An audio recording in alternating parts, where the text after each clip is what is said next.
We only have one Earth, we Yeah. only have one planet, one home. This is it. We need to take care of it, not just for ourselves, but for the next 7 generations to come. Because the decisions that we make today are impacting further down the line.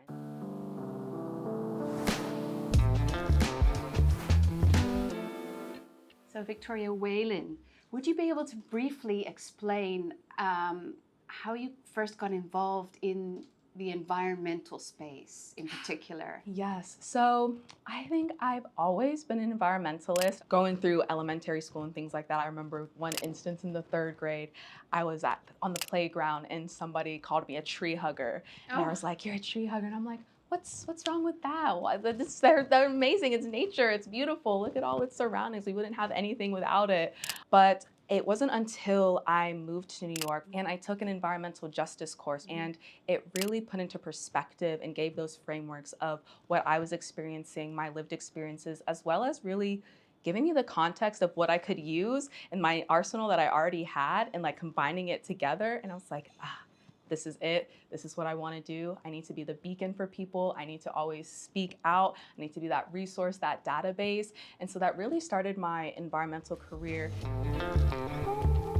if you think of the ripple effect, right, and supporting communities and individuals in trying to go out and drive the change we all need, um, how do you think you can like support that ripple effect and from the ground up, you know, and drive that systems change? Yes, it really is about acknowledging your privilege and your presence in that space and not hijacking, not being that savior, really being intentional and going into these communities and being like, I'm here. I want to listen to you, what you're experiencing, giving them that storytelling platform. That's all it takes, is just going out, having the courage to do that, being brave, and also having the humility to just like listen and understand where they are coming from. And even if it's an experience that you might not have particularly, you can need that empathy to really enact the change and just listen to what they want. What's the biggest lesson you've learned on your eco journey? The biggest lesson I've learned is that everything happens because of movements. It starts from the activism. It starts from speaking up. It isn't these policymakers and these lawmakers and the politicians going and sitting down and being like, we need these changes. It's not in their minds. They're not thinking about that. They have their own agendas. They have their own things that they want. It's the people outside of that that are noticing that the birds are gone, that their plants are dying, that their streams are running dry, and going, we need change, we need to do something, and banding together with their communities and rallying and creating these big movements that are having change. You see that with the youth movement. We had like Fridays for Future, we had the school strikes, and now we have this big whole youth campaign that people are starting to realize we have a voice. As an inspiring female leader yourself, what role in particular do you think women can have in leading the change? Women are the foundations of everything.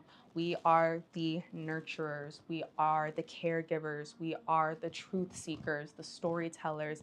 Everybody inherently knows that we have the knowledge, the skills, the empathy, and that care and compassion to really think our things through and not just do blatant decisions and overall decisions that we're not ever thinking about. You just look at all the different societies that are current matriarchies and things like that, and how much better their lives are because they are listening to their elders, they're listening to their women.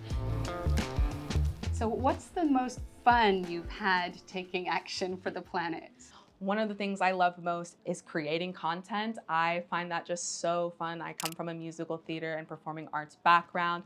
I love storytelling. I love sharing my wisdom. I also love being characters. And so any type of way that I can create intersectional, entertaining content, then that's really fulfilling for me. And just being in these spaces surrounded by all of these powerful people, these women, these youth, these indigenous knowledge holders, and just obtaining and absorbing all of their passion, all of their words, all of their fights and drives. That's just like really what sustains me. That fills my battery up. I get so drained when I'm just in my classes all day long. And then finally I go to a protest, I go to city council and I hear all the voices and I'm like, this is what it's about. It's the action, it's the movement, it's the loudness, it's the rallying, it's the connectedness. And that's probably the most fun of it all, is just being in that moment, shouting those shouts, making those chants, cheering everybody on, and noticing that we're all in this together at the end of the day.